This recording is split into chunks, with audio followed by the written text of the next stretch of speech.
Hey guys, welcome back to the channel. My name is Mike, and this is the Bullish Bear Show, where we give you the bare truth about money, markets, and making your way through this crazy world.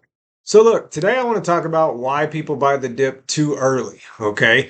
I call it the cheapness trap. Every falling stock eventually looks cheap to someone, okay? It drops 10%, you start watching. 20%, you get interested. 30%, now you feel like you got to buy it before it bounces without you.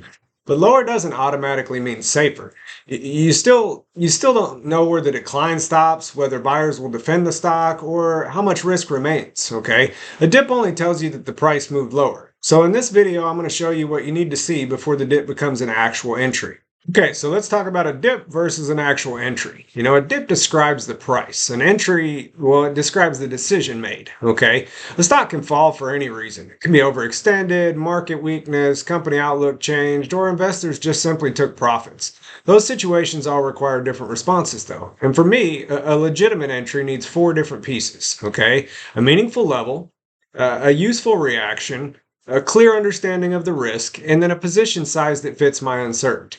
So, level, reaction, risk, and size. This is the framework we're going to use throughout the video. So why do investors buy too early? Well, for me, the first reason is just anchoring, okay? If a stock falls from 150 bucks down to 110 bucks, we compare it with the old high and then we call it cheap. But the old high doesn't prove $110 as support.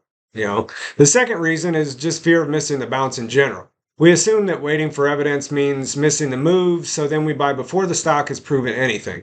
And the third reason is just confusing a lower price with actual risk.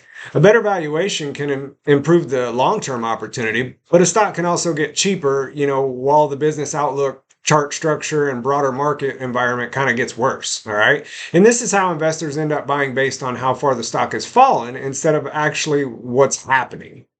So, test one. Does the level matter? Okay, the first thing I want to know is whether the price has reached an area that mattered, before the decline actually began. So I watch major fib retracement zones, the 100-day moving average, 200 days, previous support, breakout levels, unfilled gaps, valuation ranges that I ultimately establish ahead of time.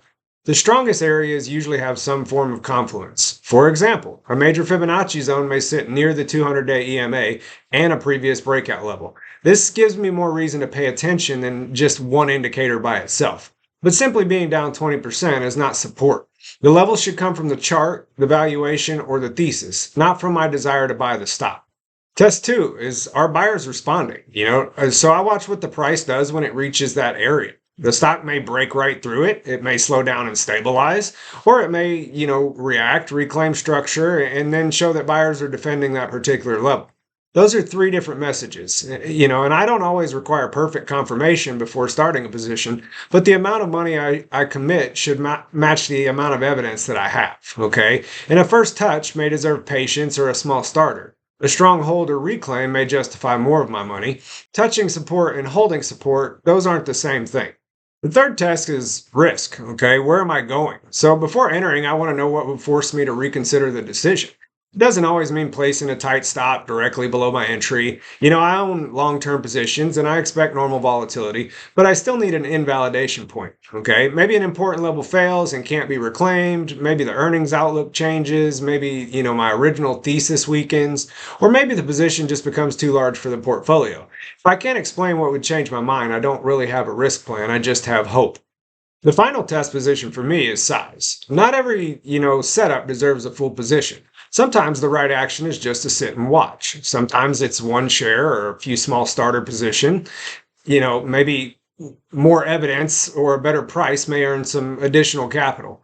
And only the strongest combination of thesis, valuation, structure, and ultimately portfolio fit deserve a larger commitment. So a starter position is participation, not a prediction that the bottom is actually in. It just gives me, exposure while preserving capital for whatever happens next. So TXN shows how I plan my entry before the price reaches every potential buy level. I bought one starter share, and then my broad ladder in strategy was already established before I entered the position, okay? I had a watch level around 290, 295, nibble area 280 to 288, Wide area 265, 275, and then my strong load up zone was in that 245 to 250 range. Okay, those levels weren't like promises that I would automatically buy there. They were just decision points. The starter gave me some exposure without forcing a full commitment near the first area of interest, and then if Texas Instruments moved lower, I knew where the opportunity could improve. Also, if the thesis changed, the ladder could change with it. The important part was that the plan existed before the emotion entered the decision. Micron actually showed why reaching a level is only part of the process. The stock sold off towards a major gap fill area around 805, 815, and that zone was worth watching for me, but it didn't guarantee a bounce. Price still had to respond. So when buyers stepped in and MU reacted sharply, the market confirmed that area mattered to me. Okay. Didn't prove the entire correction was finished, but it did give me enough information that wasn't available on the first touch. Okay. It also changed the entry. Buying near the level and chasing after a large bounce, are two different decisions with two different risks. The zone created the opportunity. The response helped define it. So ENTG shows why the chart cannot make the entire decision for you. I already owned some ENTG and then added around the 133 level, and it brought the position to 15 shares. But that same 133 price could mean something different for another investor. Someone with no exposure, they may consider a starter right there. Someone with a small position may consider an add, and somebody who's already full size there may just continue to hold. Okay, the price is the same. The portfolio decision is not. So an attractive setup doesn't exactly, automatically justify more capital. Purchase still has to improve the portfolio rather than simply increase the concentration. I hope that makes sense. So for me personally, before I buy a dip, I want to answer 5 questions. First, why does this level matter?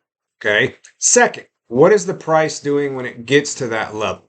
Third, what would prove the setup wrong? Fourth, how much capital has the setup actually earned? And fifth, what must happen before I buy again? Okay. The final question keeps the next decision from becoming emotional if the stock continues falling. A legitimate entry, it doesn't require certainty. It requires a reason, a risk plan, and just a controlled amount of capital. So let's wrap this up a little bit. Buying the dip is not automatically a bad strategy. Buying simply because something is lower is the bad strategy. The goal is not to catch the exact bottom. The goal is to make a decision that you can explain before the purchase, manage while you own the stock, and then evaluate honestly afterwards. Remember, a dip is just price movement. An entry is the complete decision. And so guys, if this is the kind of real world portfolio decision making that's useful, consider subscribing to the channel. We're building this portfolio in real time, including the decisions that work and the ones that need to be corrected. I hope this video helped you understand the difference between a dip and an entry, because I know for a long time, I just bought the dip and I didn't really understand the entry process. In the next video, we might take this a step further and look at how starter positions actually earn the next buy. But that's all for today. My name's Mike, this is the Bullish Bear Show, and we'll see you in the next one.